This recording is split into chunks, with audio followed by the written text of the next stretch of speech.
ሲሳክ ሀሳብ ላይ ሆኜ ዳንሽ ታዲያስ እንዴት ነው?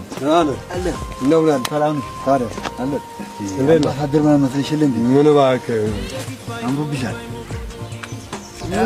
ምንም አዲስ ነገር ማይዋለል ከድንጋዩ ጋራ እሱ ማሄድኛ ማን ሄደው ምን ስራ ያለ ብለህ ነው? ስራው ላርድ ነው የሚደብር ነገር ነው። ምንድነው ስራው? እንደዚህ ሀብታም አለው ወይ ሀብታም ወይ ሀብታም ሆነ ብትኖር ሀብታም ከሚጸድቅ ግመል በመርፌ ቀዳዳ በትሾት የምተመራ የተባለ እውነት ነው።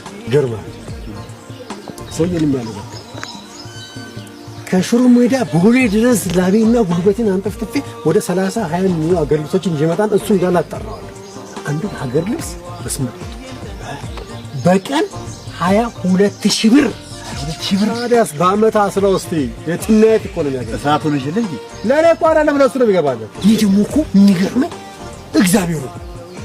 ሽሮ ሜዳ ስንት ደሃ እያለ እዛ ፈረንጆች እየመጡ 800 ብር አንድ የሆነ አገር ልብስ ወይ ዜሮማ ክል አለው ነው የሚጨምረው። ለሌለውማ መች ሰው ሌላ ስራ የለውም። ምን ስራ አለው? ይመጣና ስራ እንዴት ነው? ኦኬ ምን ያህል ተሸጠ ይልና ብሩን ላፍ አድርጎ ይልና ከጠራኝ ሰው ደሬ ነኝ በለው ላንጋኖ ነኝ እያለ ብቻ በቃ እንትን ማለት ምን ስራ ለኔ ጉልበትና ላብ ነው የተጠፋጠረው። ምን ማለት አንተ ሲጋራ ማለሽ ወይ ሲጋራ እኔ ሞባይል መግዛት ይቻላል። አንተ ሲጋራ ትላለህ ወይ? አንተ ይደለ አራቻ ቻው እባክህ ምን ደደሞዝ መጣ